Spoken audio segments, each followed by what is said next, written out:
lumalawit eh. No apologies. I run a life fitness. Can't believe this moment. I'm free. Yeah. Look good, smell good, it's a vibe. It's a rocks on my wrist, it's about that time. I gotta go big 'cause I got that. Gotta go big 'cause I got one life. I'm feeling good. Getting better. Feeling good. I can't let it go. I'm feeling good, 'cause I never say never. 'Cause I find my place where I'm always feeling good. I'm feeling good.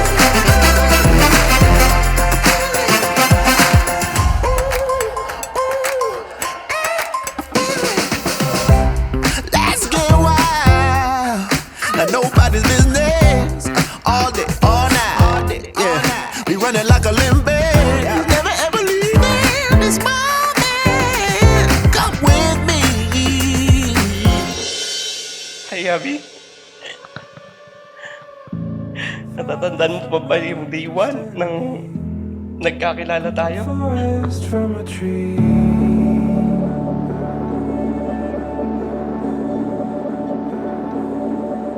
Ikaw ang sagot ng time na yun nang pinag-pray ko sa seryoso ang relasyon. Yung makakasama ko sa pagtanda ko at para mabuo ng sariling pamilya.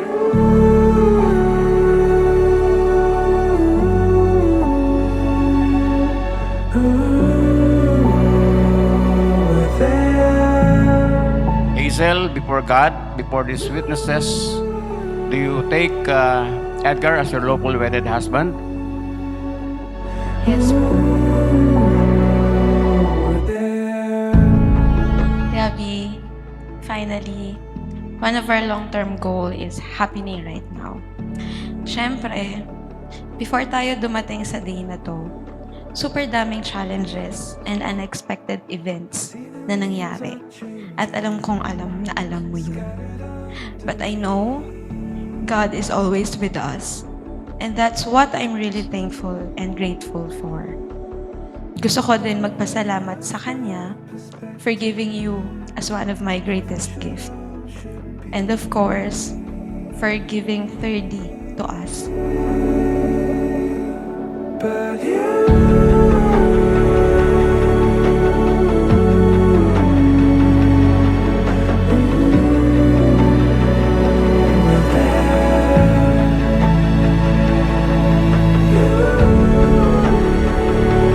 Sorry, Abby, kasi hindi ito yung napag-usapan natin ng mga ibang bansa para magtrabaho.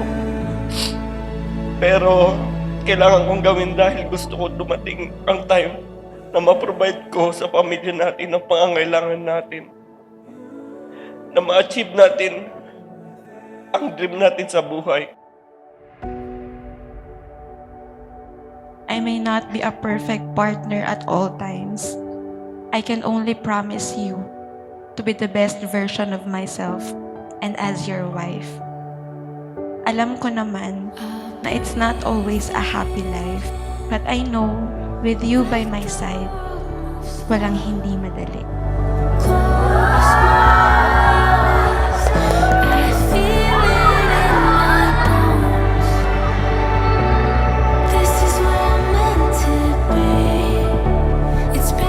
po sa lahat. Lalong-lalo na po sa pag-aalaga kay 30. Sobrang thank you. Mahal na mahal ko po kayo. Kahit hindi nyo yun nararamdaman. Thank you, Ana. Yun lang.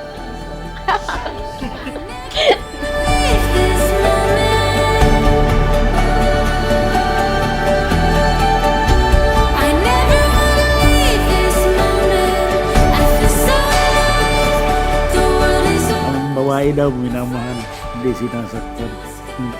Normal yung pagtatalo, pero walang kailanman di ko dapat buhatan si mama ng kamay.